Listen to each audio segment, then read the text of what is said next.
देखिए, पूर्व के जो अनुभव है गठबंधन सरकारों का, उसके परिप्रेक्ष्य में ही हम मूल्यांकन करते हैं, क्योंकि हमने देखा है कि पूर्व की सरकारों में साथी दलों का प्रधानमंत्री पर जो नेतृत्व करता है उसके दल पर दबाव होता था कि फलाने को मंत्री बनाओ, हमको फलाना विभाग दो, यहाँ तक कि कोई नीतियाँ हैं उसके लिए भी दबाव डलवाओ। एक सरकार में, यूपीए सरकार में, एक मंत्री ने केवल रेल किराया बढ़ा दिया तो उसकी नेत्री इतनी बिफर गई कि न केवल बजट में परिवर्तन करो, उस मंत्री को हटा दो। कई नीतियां, विदेश नीति तक में दबाव आए हैं। तो उसके परिप्रेक्ष्य में हमारी समस्या है कि हम उसमें तुलना करते हैं। 10 वर्षों में यद्यपि भारतीय जनता पार्टी बहुमत से वंचित है, लेकिन 10 वर्षों में देश का मानस, आंतरिक प्रशासनिक संरचना का मानस, जो लोग सत्ता के साथ जुड़े रहे या बाहर भी रहे हैं कुछ लोग, उनका भी मानस बदला है कि कैसे देश चलता है एक दिशा में। तो अब उसके विपरीत जाने की मानस की हम सोच रहे हैं, क्योंकि विपक्ष जो है इस समय मजबूत है। पिछले 2 सरकारों के तुलना में विपक्ष मजबूत है और उसका अपना एजेंडा है कि लगातार इस विषय को बनाते रहो, छोटी बात को भी बनाते रहो कि देखो देखो देखो देखो देखो, अब तो ये नाराज हो गए नीतीश कुमार, अब तो सरकार गई, अरे रे रे रे शिंदे क्या बोल गया है, देखो वो तो कह रहा है 400 पार। तो ठीक है कि 400 पार जो नारा लगा था वो भारी पड़ गया, इसमें कहां कोई दो मत है किसी के लिए। और संविधान और आरक्षण का जो झूठा प्रचार था कि खत्म हो जाएगा, वो भी भारी पड़ गया, वो खंडन। ये 2 बातें सच है। अगर कोई नेता इसको प्रकट करता है तो उसको असंतुष्ट होना, उसको सरकार के विरुद्ध जाने का मान लेना, तो वो एक अतिवादी प्रचार अभी चलता रहेगा। उसमें जाना है, उसमें हम आप विश्लेषण करते रहेंगे। मूल बात देखने की ये है कि क्या चुनाव परिणाम के बाद से लेकर के अभी तक, सरकार के गठन तक, मंत्रिमंडल के मंत्रालयों के बंटवारे तक, ऐसा कोई संकेत मिला है कि जिसने खड़ा होकर कहा हो कि इस सरकार से हम असंतुष्ट है, उसके संदेश मिले हैं? क्या प्रधानमंत्री के नेतृत्व में एक दिशा में राष्ट्रीय जनतांत्रिक गठबंधन सरकार के काम करने की संभावना दिखाई दी है या नहीं दी है? नेताओं के हाव भाव व्यवहार कैसे रहे हैं? तो इसमें इसके आधार पर मूल्यांकन करिए। पहले ये प्रचार हुआ था कि टीडीपी और जनता दल यू फलाने फलाने फलाने मंत्रालय का दबाव डाल रही। बिहार में तो सबसे ज़्यादा रेल मंत्रालय ही सब लोग बांट रहे थे। अब आप देख लीजिए कि विभागों के बंटवारे में जितने शीर्ष मंत्री थे सब वही है।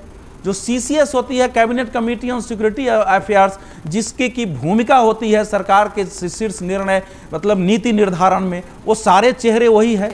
रेल मंत्री भी वही है, नहीं बदला है।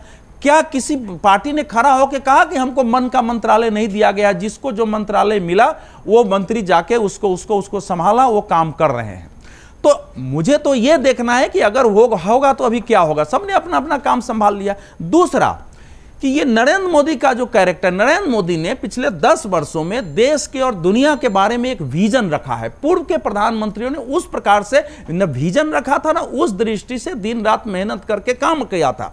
तो जो केंद्र में उनके साथ काम किए हैं उनका भी एक अनुभव है कि कैसे परिश्रम करते हैं, इनका क्या व्यापक दृष्टिकोण है, कैसे कार्य योजना बनाते हैं। जो यहाँ साथ में नहीं है, प्रदेश में कहीं मुख्यमंत्री हैं, तो केंद्र सरकार से जो संबंध है उनको समझ में आया है कि यह प्रधानमंत्री हमारे प्रदेश के लिए भी, यहाँ के बारे में भी कैसे सोचता है, कैसे ग्राउंड वर्क करता है, कैसे सहयोग करता है कि देश खड़ा हो।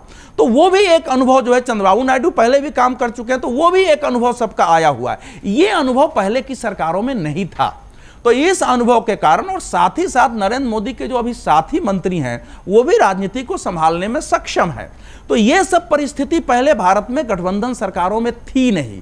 तो हम पहले की तरह तुलना करते हैं। मैं ये नहीं कहता हूं कि साथी दल अपनी डिमांड नहीं रखेंगे, मैं ये भी नहीं कहता हूं कि साथी दल की कोई डिमांड न मारने पर उनमें असंतोष नहीं होगा। ये हो सकता है, ये आगे हो सकता है, उसकी क्या संभावनाएं होंगी ये भी देखना होगा। लेकिन इस समय की स्थिति में इस सरकार के एक नेतृत्व की दृष्टि से, एक दिशा में, एक विजन के अनुरूप जो 125 दिन का एजेंडा है, 5 वर्ष का एजेंडा है या 2047 का एजेंडा है, उस दिशा में देश के लिए काम करने में मुझे कोई खतरा दिखाई नहीं देता है। दूसरा क्या है इस समय के पॉलिटिक्स में कि जो विपक्ष की दृष्टि से जो बयान आ रहे हैं उस पर तो सबका ध्यान है, लेकिन क्या हम मानते हैं कि सरकार के नेतृत्वकर्ता भी चुपचाप देखते बैठे होंगे कि अंदर से किसी से कुछ बात कर रहे होंगे? इसी में इंद्रेश कुमार का भी बयान इसी में कुछ बात कर रहे होंगे कि नहीं अपना कि भैया शिंदे से भी बात कर रहे होंगे, फलाने से बात, कुछ तो ये भी कर रहे होंगे, सोच रहे हैं तो वो भी सोच रहे होंगे, ना कर रहे होंगे, लेकिन वो सामने लाने की आवश्यकता नहीं होती है। ऐसा नहीं है कि इनका बाहर का ऑपरेशन जो है अंदर से नहीं हो रहा होगा, वो भी चलता रहता है, वो चलेगा अभी।